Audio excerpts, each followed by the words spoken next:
nze nakyali wa mukoddomi wange ntulya bulungi batuuka ekyeggulu ne mubuuza mukuuyi naki mu nnyumba najjolo mweri nsiina effumu mweri nsiina ne mwendo mula yasedi sirina nze nasula bweru ennyumba sigisulamu. Kyoyogeddeko ekyo era nafunye omugeza kati buli kayikola yandeka nzikiriza okutambula n'ekitumula kya asedi kimu kati ate nafunye ebbaluwa endala koma ku 3 olw'enneeyisa yange ennungi gye mbadde n'ekimu. Sokolinde olw'enneeyisaayo ennungi ng'okozesa ekidomola kimu ekya asidi kati baakukkiriza oyite na 3 ebyo byonna byaki? na 3 mbeera bweyetaagisa kati nzikirizibwa okutambula n'ebidomola embeera bweyetaagisa ate concentrated gwenkufuuyira ku lubuto nagguka mu mugongo oli konko bw'oba totegeka kunnumba otiira ki gwotiira ki asidi waakufuuyira nzige waaki n'olupiira lwange ate kati ngenda kugula bino ebinene nga kigendera bweru wa mmotoka kigendera bweru wa mmotoka yange n'omanyira ddala nga kifuuwanga ekizoosi. You see for you nabagamba nti eggwanga lino liri mu katyabaga kanene. Why? Mafia yali buli institution yonna. The professor you look in USA Trump yavuddeyo n'amira chloroquine naye ani amulumba medics be bamanyi as far as coronavirus is concerned the medics every effort is done to help their economy. Wano mu Uganda babbi buli kimu bakibbiramu amawulire baagatwala baprofesa baabatwala baani bonna baabatwala kandi bajja babateeka nakipolitikitinga neŋŋamba ti mu myaka nga 10 okuva kati everybody will be a Congolese will be a singer. Kasola banga entertainment industry ngebuuminze omanya muli ku busiru kulinga kunywa omwenge gwangule ogujjudde muwogo was imported here by colonialists in Africa okutta obwongo bwabwe. Muwoga abantu gwe banywa gwe balya yeweeyiganga gwe baanika ku musana naye ono anaanuuka ono muleete wange nkuttirewo n'amayoni ge kaseewaka wabeerawo omwana ayavula n'oleeta amayoni ge bwayiisa abo tamira manyi. Kyotegeeza tamale muwogo bwayanikibwako abeera olwo ateredde oyo gw'olya. Muwogo was purposely brought in Africa kusiriwaza bantu. Thailand omuwogo batanga omuwa omuntu bakusiba emyaka 7 wambizi ono anaanuuka ono. Kakati mbagamba nti society mwagirekera omuntu omu nabaga nti abantu abasigalawo tulinze abategeera embeera nze Kadaaga President Museveni ne bamafia sokoleke muli bana muli batunuulizi muli muntu ongo wankuunakuuna Brian White n'omutuleetera kati Brian White ensi eri ku birala obwana buno bwe yagaana okukwana buno obwengulugulu obw'okusipaaka bwe bumukulu ate bakasuku ku makya bamuwaana kubatebukwanako eyo si bato ya media nze ninga yalabika bato ya media wakati awo celebrate simanyi celebrity nakwata jjo omusajja ne mubimbye ejjovu ndi Serebu ndi Serebu Professor Vera Serebu mbwani Serebu ndi Serebu ugwe Serebu kitegeeza nti basiru banno batudde ne bakulaba nti mubusiru bwabwe gwo basiru ye Serebu ndi Serebu kane Professor bye Serebu no fe tuli ba achievers olwekyo kakati mu ensi yammwe yadda ku bakongo yankoona abalala bagikoona top 10 byebyo society kaseeko mu kulowooza ennyindo z'embwa abaganda bakugamba nti olunatta waka bwali muzibaki nyindo maafi yekubi buli kintu kyonna kakati nze mbabuulira tamale katono ani avunaanyizibwa ku kuggyayo ekifaananyi ekituufu eri abantu netutabeera mu byandongo na biki anti abantu baggwawo nkugambye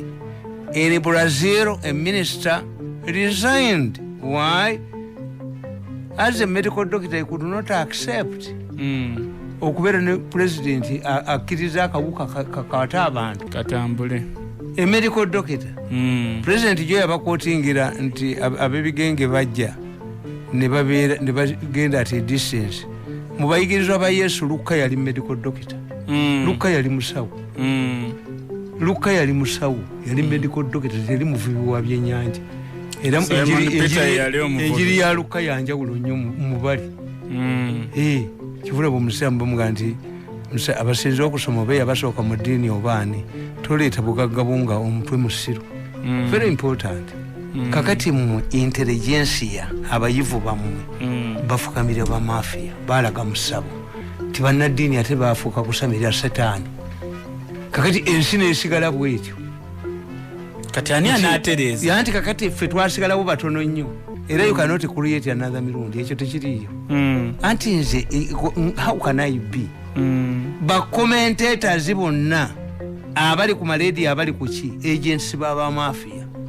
nti enense eggwanga gye lirimu amusingi ekku there is a coup against Museveni. Nawe soko olinde eno government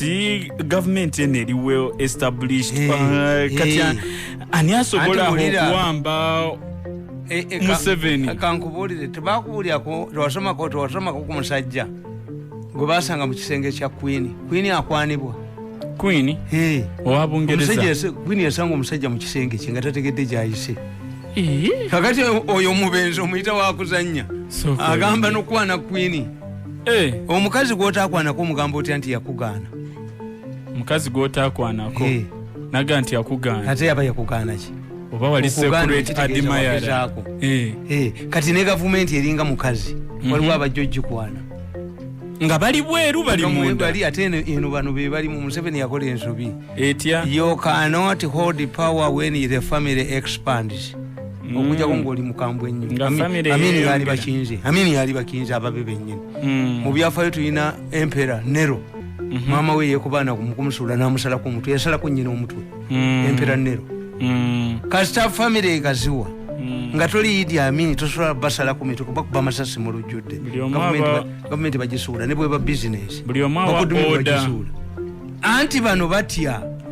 kakati bano abasudde gavumenti baabwe bamunda chobola bano bakaka bani tebasobola boogerako Museveni tajja kufuna ripooti ya intelligence officer ne bwana aleeta director wa M16 namufuula owayiso tayina kyajja kufuna ono tayinza kwogera ku bano katonoko tamale president agezezzaako okuteekawo institutions ezenjawulo n'ateekawo anti-corruption eyambeko kwa IGG naye atigomeza abantu naye okusala emisindo kugenda ekala gwaligendera mu kaveera Nakalema is a crew. I'm telling you. Nakuga nti buli muntu yenna president kwawaana ba mafia mwe bayingira. I will prove it. Ate crew kwati akikyakoze. Linda mudashika bili ngenda kiprovinga Nakalema is a crew. Wasaidi is a crew. Akulo is a crew. Nga yakwata bali eri aba OPM abali ba inflating ze ebyempere. Abo tebaliyo. Abo nabo abasajja babiri abagala kusuula Museveni bali bayeekera be bakuba bano linda akatabo kange mpandisa akatabo kange nti cannibals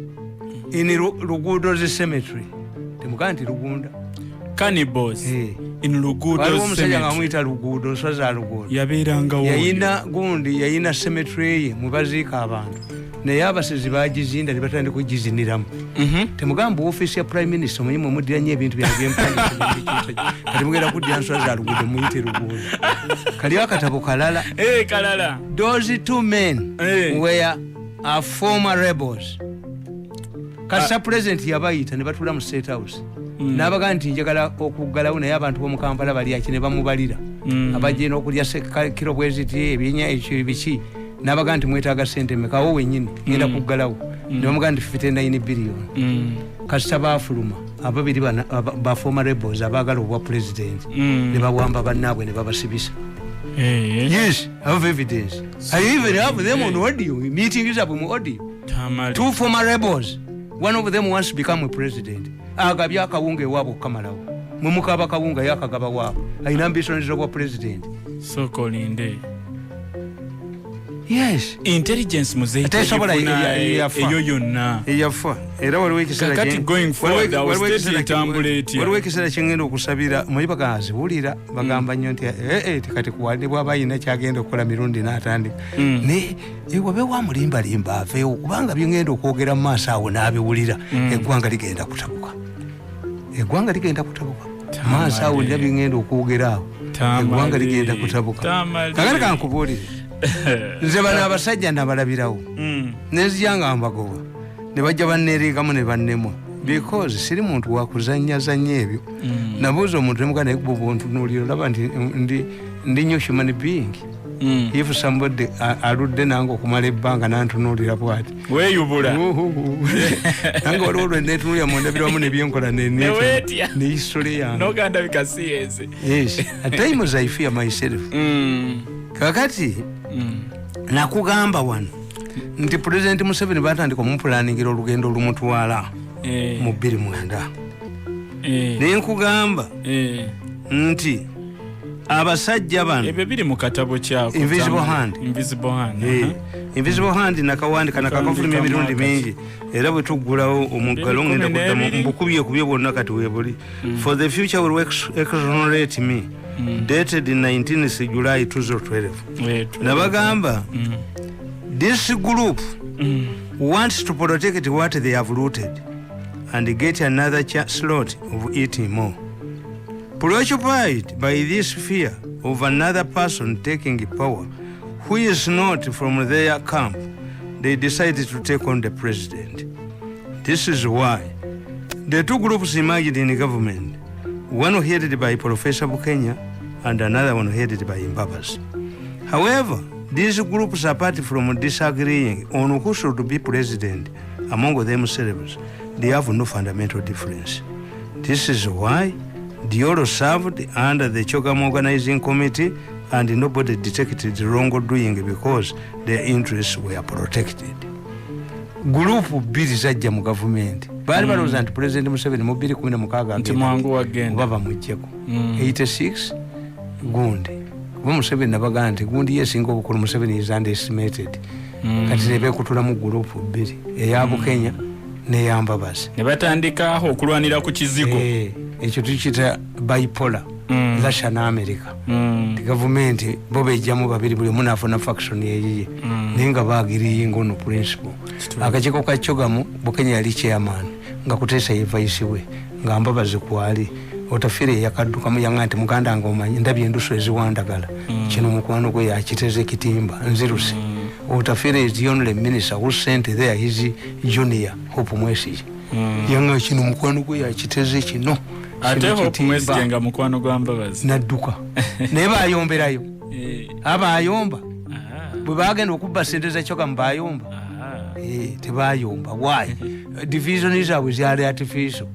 Nabaga nti buli lwolabanga house girl ne house boy nga balwanaganya gwe linda lubuto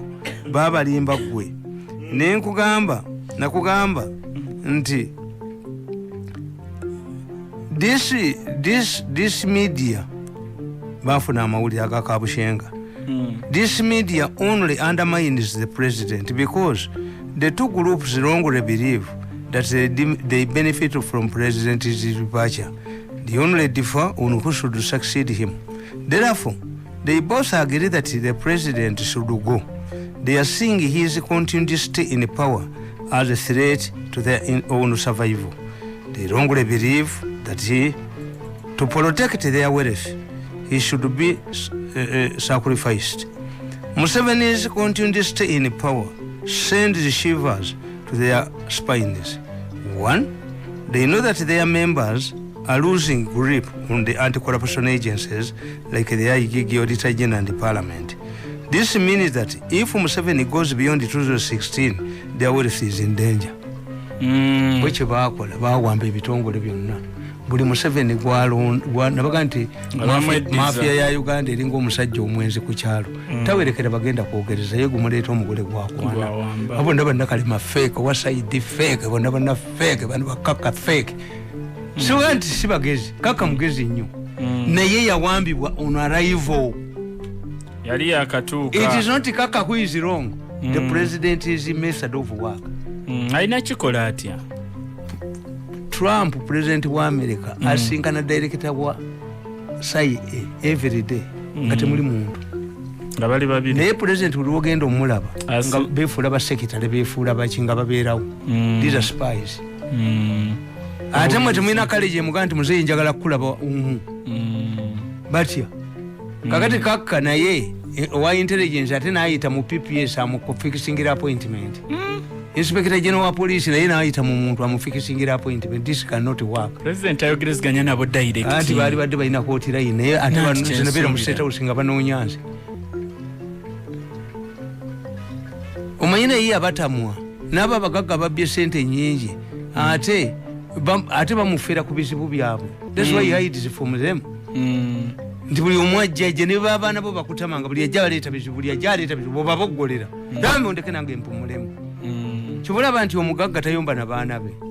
Dadi bwe kijja bwe kikuzanyirako kijja omugaati mu mmotoka bwe kijja naye omusajja omwavu aleeta obusungu ewaka buli omwamutye terrorist. Olumuliranga ajjanga badduka mu bisenge. Mukazi we yekka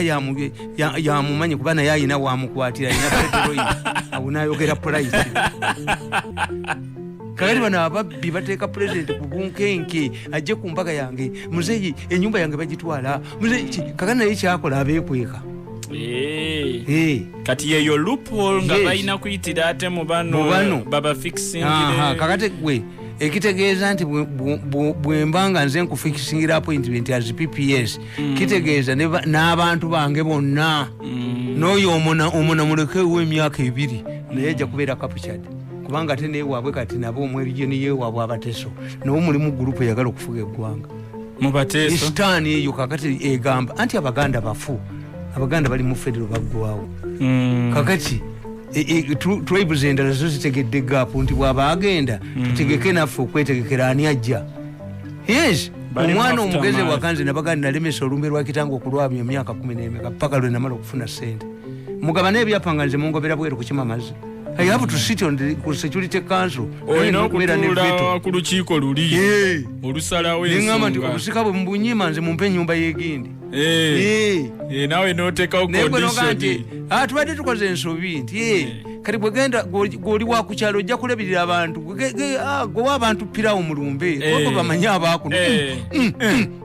nange n'okutula ku Security Council. Kakati kabira endala zo zimaze okutegeera nti whether you like it or not Museveni is going to do what? To go. Kakati kampabuli Muganda kyasinga omukazi w'ebukeddeeyo y'amaanyi Anita Among yakagaba emirundi emeka terimye Muganda ate yaleeta na mukyere teyaleeta posho n'emmotoka n'agireeta. Era nabagaye nti kuno okugaba ebintu kubawemula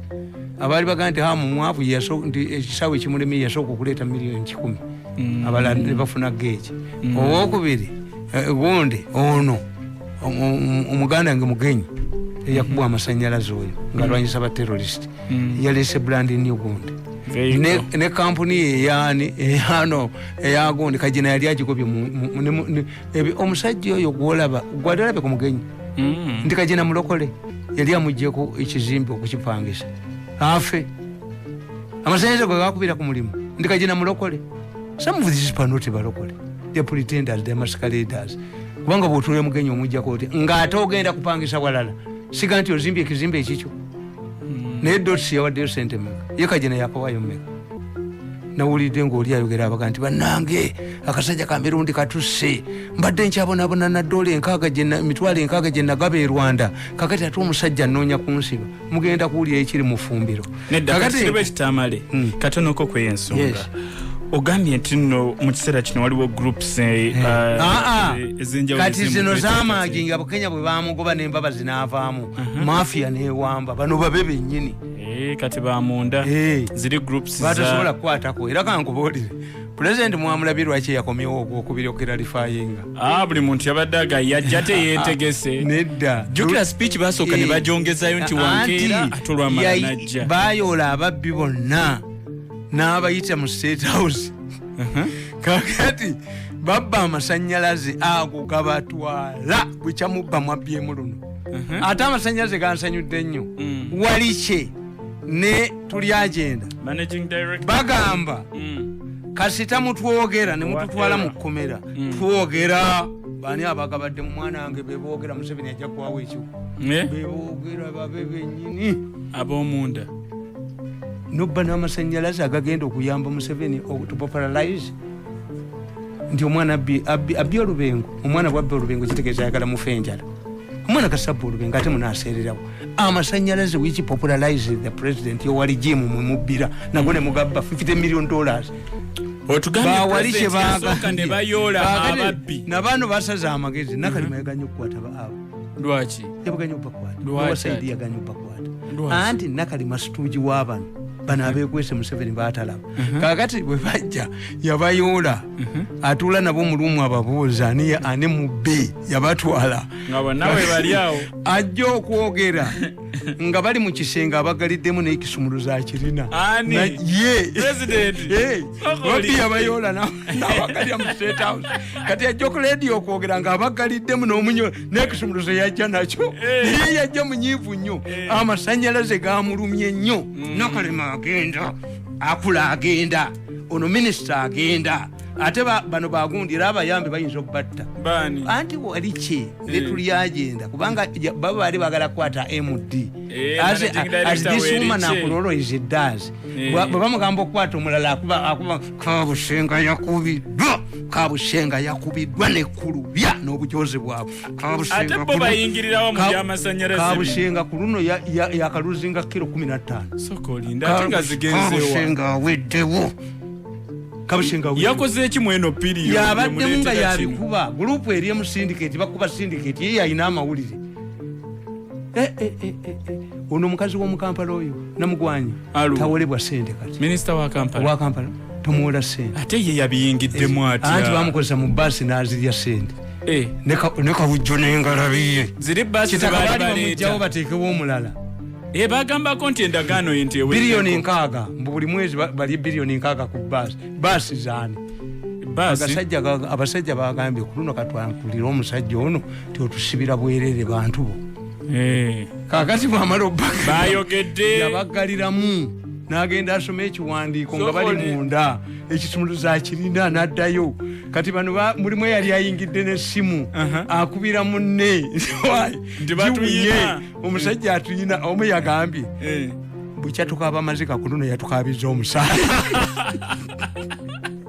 akubira munne amugamba nti omusajja atugaliddemu omusajja oba agenda kutooca oba ki yakola halo bwe yamubuulira mu dakiika 5 bagenda okuzaako essimu okugiraba ng'ali busiya ku booda atemye atebeese ejjoogo libaweddemu babbimu ejjoogo libaweddemu bukyamubba ku luno mwabya amasanyalaze ekiri mu ffumbiro kabushenga ku luno nekkulubya leero okkulubya aganamumyuka nekabushenga aganamumyuka leero okkulubya aganamumyuka nekabushenga aganamumyuka beba badde bakuba abantu wano akayimba ng'okayimbyewo oli musanyufu nnyo otera kuyimba ng'oli munyiivu kubanga kati omanyi Yesu yagamba abayigirizwa be nti mwebase mwekijja temukiraba bali tebakiraba because we are human beings kakati zentundu ya bannayuganda bwenteŋŋandaba bano bannayuganda nabo tebamanyi kijja situation eriwo bannayuganda tebamanyi ate mwalitegeereddewo leero kabushenga ganamumyuka nekkulubya ganamumyuka kyebaba bakoze abo ng'obajjeeko bo baludde nga si mikwano gyo naye abalala bane kabushenga ne bwalaba embwa eyise ewuwe adduka kabushenga nga yalabye embwa gyatamanyi tasobola kusigalawo kaakati ate abasajja nkugaye nti bali ababiri abaasibya gwaguwaatudde omu ayagala bwa pulezidenti era agabye akawunga ewaabasibya guwaatudde abasibya baguwaatudde nedda Nakalema ye yajja n'akwata Nakalema akolagana nabo 59 biliyoni ze baali babba era baazibba okumanya abasajja bo bazibu baddira ako kagula 59 ate kaliwo n'ebijanjaalo ebyo ebiri mu mbeera eyo ebijanjaalo ebifu baabigoba kakati babigoba ebirala byakomawo anti wulira kyenkubuulira eyabikomyawo omumanyi omu ku bano ababiri ow'amagye ye yagenda n'alaba gye babisudde n'abiyolawo n'abyoza nebijjirako amagye ne biyingira mu prime minister's office genda osoma akatabo kange kuba basooka ne babiyitayo akatabo kange Cannibals in Luguudo Cemetery abasizi bwe bazinanga bwe bati bwe bajjayo emirambo bwe bagizaayo bwe bazina temugamba mpandika ku ofiisi ya prime minister afe abaganda tukuga nti erinnya tuliina nswa za luguudo asanga yabojja si lugunda ono nagenda nempandika akatabo kange nti gundi kabaka w'abatatembwa Mutatembwa mbuga ya Mutembe nembaga nti Mutatembwa yayina katikiro we nga ye mumpi Mutatembwa yayina abasajja ab'amaanyi bebayitanga ababizi nga bamuyamba okubba babayitanga ababizi nga komanda waabwe yekye wakutte mabeere ga mukazi yeewaananga nti ne bwe bakaddi bategagwa ng'ayina makambuuzi ayina mpangulula mwagateeka mu bira nze nawandika ku Batatembwa nenzamu nempandika akatabo kange omukulu w'embawo ng'asanyawo obwakabaka bwa Musanje nembuga nti w'embawo yali muko naye nazaala we Jaaliya n'amugamba nti wadde toli mulangira osobola okufuuka kabaka n'atigomya abantu mu lubiri naye Bugatanza bwe yali egenda okuwamba obwakabaka bwa Bugenya Musanje n'ayita abantu nabaga nti naye bagundi bajeni bange bonna baalagawo gundi yalagawo waliwo akasajja akakubika entongoli nga bakayita Mirandira naye bakajogadda nako ne kagenda nagandi ne Mirandira baamugoba nti naye ani abagoba nti Lwembaawo yayinawo mutabani we nga bamuyita Mukenzi nagamba Mukenzi nti kiki ekiriwo kati nti ate waliwo omulala Lwembaawo ne banne waliwo Kajiiko waliwo Kobusegu nga yasaasanya butuka waliwo gundi bakayitanga Sungula nkayina omutwe bwe guti nagamba Mukenzi nti bonna bayoole yali amutumye Mukenzi kulengera wala bakuba mu lubiri yabayisa mu kibuga ekikulu Kampala banya n'abateeka mu kkomera Ruzinga bwe nakawandiika era mwagamba musima ebyawa mbumbu afe twagereza bugereza siwandiika ebyo kakati kana akatabo kalungi nnyo akanswaza cannibals in nswa za luguudo cemetery bwe basitula abafu bwe babasayo bwe basitula wano netamale nga bw'obyogedde tusuubirayo okulengerayo abantu ku kabangali nga babakabyeyinuka gamba mpandika 2:12 nabagamba nti president okulwako kibakanga omanyiye president yali alowooza nti when the people get money eggwanga libeera satisfied but the question is kasita bafuna sente gwe bazijjeeko ofuuka mulabe tukita Lucifer theory Lucifer twakijja mu byobufuzi kyava mu Lucifer nti ffe mu Christianity Lucifer yali malayika mulungi nnyo mu ggulu n'ayagala okuwamba Katonda the first who happened in heaven Katonda kyetukolako ate yamukkiriza n'ajja ku nsi n'amusindika ene waffe kakati nja kuwoza naye ye yalema Katonda ffe tunaamusobola ffe abanafu yatuwa kigezo kitono ate byamaani atusindikira Yesu n'asindika ono yagenda naye ono Lucifer yagenda naye Lucifer ate yakema n'ono gwe basindise ye yenyini omuntu n'alemwa Museveni omukazi n'anoba ku musajja ow'amagye ayina emmundu kati gwomuwasa otya ng'ayendera ewo w'amagye kakati twakijja mu Lucifer tukiyita Lucifer theory a person you have helped akusasula bubi tukiyita Lucifer gwowonyegere yali kusambya kakati bano balaba president nga reliability nti president bwe mumujjako ffe tulinawo abaffe ffe tweteeseteese addako abawaffe bamafia be balina sente that's why nakugamba nabuuza Haji wano Sheikh nemugaa nti owaye ettalaka ligamba litya nanyinyonyola nemugaa nti byenyinyonyodde olowooza kyangu nnyo Museveni okutalako obwa pulezidenti abwe Kadaga kubanga bano bonna aboogera mwe temanyi kye boogera nti okulonda kweyongereyo okulonda kweyongereyo batidde Museveni nti ayina landslide akugamba nti kati sa pulezidenti yeeyongererayo obuyinza abukwata sipiika ate sipiika teyaweebwa budde bwakumawo ekitegeeza bamafiya be bayinsaitinga abantu Kadaga bamuggyeko bateekako situugi waabwe bifo that's why the fire is in parliament abantu babulijjo tebakitegeera olutalo luli ku parliament kati Bobi Wine yakubiddwa neyeegalika ate da yawedde nanti atya Besigye yagambye Bobi Wine bwe tugenda mu kalulu kano Museveni agenda tukuba tuyisemu n'olugaayo fe ababe tetugenda tuleke ye asimbewo ababe koza ate Besigye yamaze dde okukolagana ne Tumukunde ti nze nkulekera kati aba Besigye bonna bagenda wa Tumukunde kakati ono afiiriddemu bwereere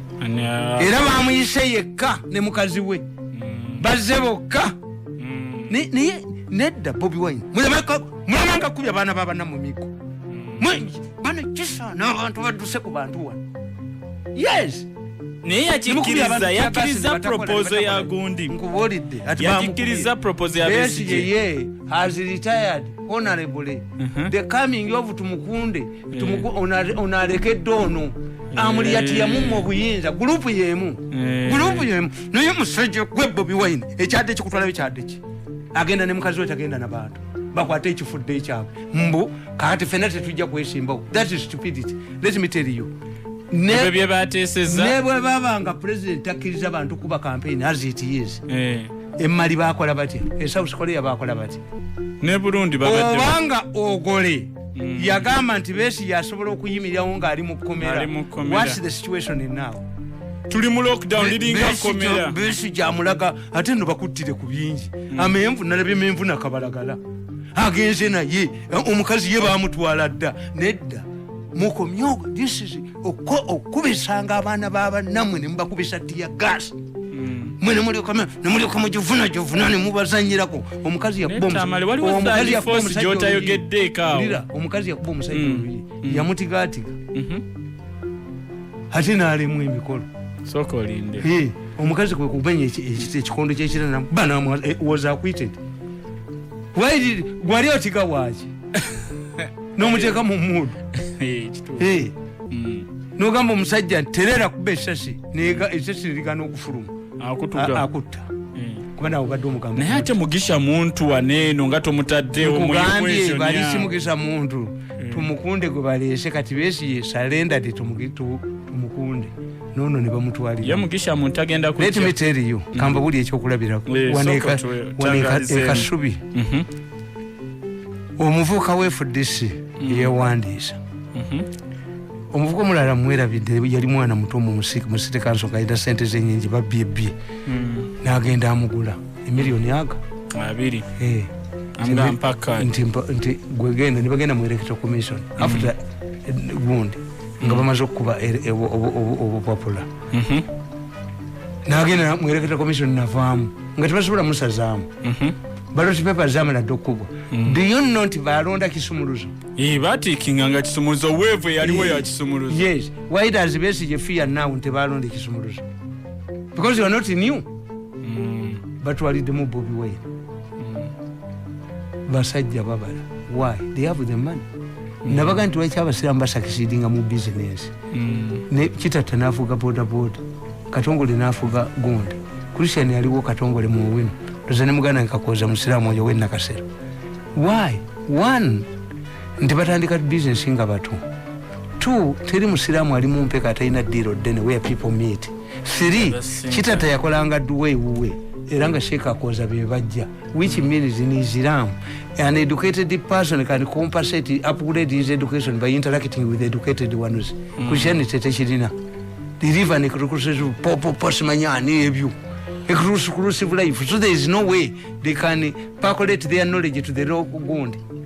kati kyotugamba Bobi Wine yabadde compromise bamukubye yamugambye mbufembi fa baganda batugamba ndi abatamivu baga nti fembi tudde tukuba abakazi baffe omu yakuba bisenge kati Besigye yawadde Tumukunde ono bamututte na mukazi yagenze ne mubawagira baaki nedda gundi mwe bafuuka mwe to incite the population tefe tuwagire babaka wa parliament Bobi Wine mukwano no Bobi Wine wamukubiddeko n'oyogerako naye mukoye siyagala soko olinde mukoye tunabeerawo nga tugira nemukubisa abaana babannamwe emigo bya tiya gas bemukolaki Museveni temusobola muwangula that's a fact naye ate ayagala okufa obubi bwakunamira Katonda ate amutta bubi fa bulungi bwowe butwa you are going to be defeated let us analyze if Besigye is Besigye a new man Besigye okujja kugamba nti n'eddiini ezirudde wano zikya gundi nti omusiraamu ayaziina mu church ne bakuba engoma. Does Besigye need any introduction? Does Bobi Wine need any introduction? And people vote according to symbols. Yes. Ne Museveni ng'omuggyeko enkuufiira n'omuteeka mu kalulu ng'ali submerged ng'ali mu makati agwa. Tulya n'obulango bwe an old man with a heart. Kakati tubuuze ekibajjamu kati bano kikimbu bajja Bobi Wine teyesimbangako kati yaswala atya. Gwe Besigye wali osazeewo bakusibirire mu kkomera era bakulonde. Kati bano bamaze okukitegeera babala kye nabagambye timaafi yeebala kati ono bamuggyemu ono alekere tumukunde. Besigye alekere tumukunde tasobola kulekera Amuliyati apaana nate tamale Amuliyati si waabwe tawunyibwako mpewo ya lumafiya musabo tagenda. Waliwo group eyaba disgruntled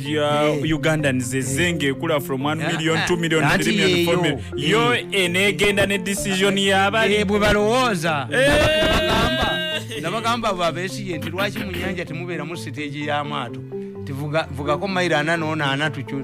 okuva mu lyato erimu okugenda mu ddala we wali obuzibu. That's why you have to reach the shore. Kakati ye Besigye alowooza nti aleeta tumukunde nabano abasibisa bagunde abasibisa baguwatudde nabo banoonya bwa president bagabye akawunga ewaabo kamala okamaze. Musajja yayisa Nakalema n'adduka Nakalema okuyingira Kalagwa aliyingira mu kaveera kavu nkubuuliza. President amaze omutegeera nze namulabira wona asiba abaana bakitakana ebikolime ebiri ku Nakalema ne bw'omuwasa takuza baana.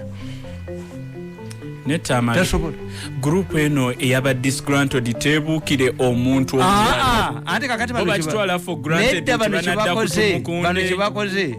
How do non-political turncoats become important? Mbwana asaze diro n'alagenda. You see nabaga nti kusaasira bonna nabano abavudde ewa Bobi Wine nabaga nti ne Bobi Wine yennyini yasanga mukazi ayina kabina ne bw'omuggyako Gomesi n'ekiko yakabina kasigalawo kuba gobala olugoye volume y'olugoye n'akabina kooli olugoye kabaka weweevu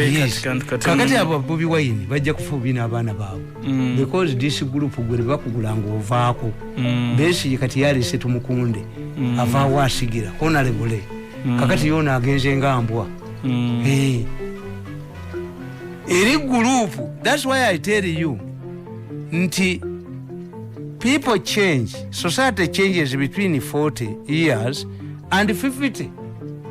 except the Soviet Union that collapsed at 70 years. The people of Tripoli, of Benghazi came back to Tripoli after 40 years. Libya. The Tutsis went back to Rwanda after 50 years. Germany united after 50 years. Kakati encha nga 24 May 1996 Obote yakuba Bwakabaka tuli mu myaka 5 mwena kyobula Mengo kati mufu Obote gwe yakuba Siono ono kati shadow ndi okujjako ekigambo Katikkiro naye ono semwogerere gundi tukiyita misinoma sibe ba Mikairi kintu kifu after 50 years Bwakabaka bufu buli omwa buvuma kati bufu 50 years and 50 years nti gwe gattako nti omwana yali omwaka mu nkaaga mu mukaaga kati ayina emeka 5 mwena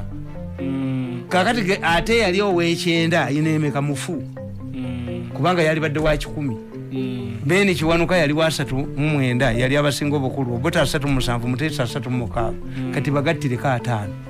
who would be alive now tewali. Now one government 35 years at 40 as we approach 40 years age crisis tukita middle age crisis when a man clocks 40 45 50 atandika okusala ebigoli alwana na bukadde bade mubuli anti oli mukadde yesigalangi apaminga enviri atebe twabikolanga mbuto mubuto ofuka mu kyoto ofuka mu vokoleki omerebirevu nebirala. You are struggling to become old. But as you reach 40, you start struggling osigale ng'okyali muvuka n'osala ebimemeya n'okola ki nti weeyita muto ekimemeya si ekyokufuna singa buli kimemeya bakiteekako nti kino kya myaka 2 nti ekimemeya eky'emyaka 2 bakisala bwe bati ayihiya mu balunzi b'ente enkuufiira eyina kyeraga nti okujabuluza bwoti olina okubikkako kano akoludda olumu olina okuba n'ente z'olina okubikka bombi olina okuba bo beeraba nti oyo si guledi yange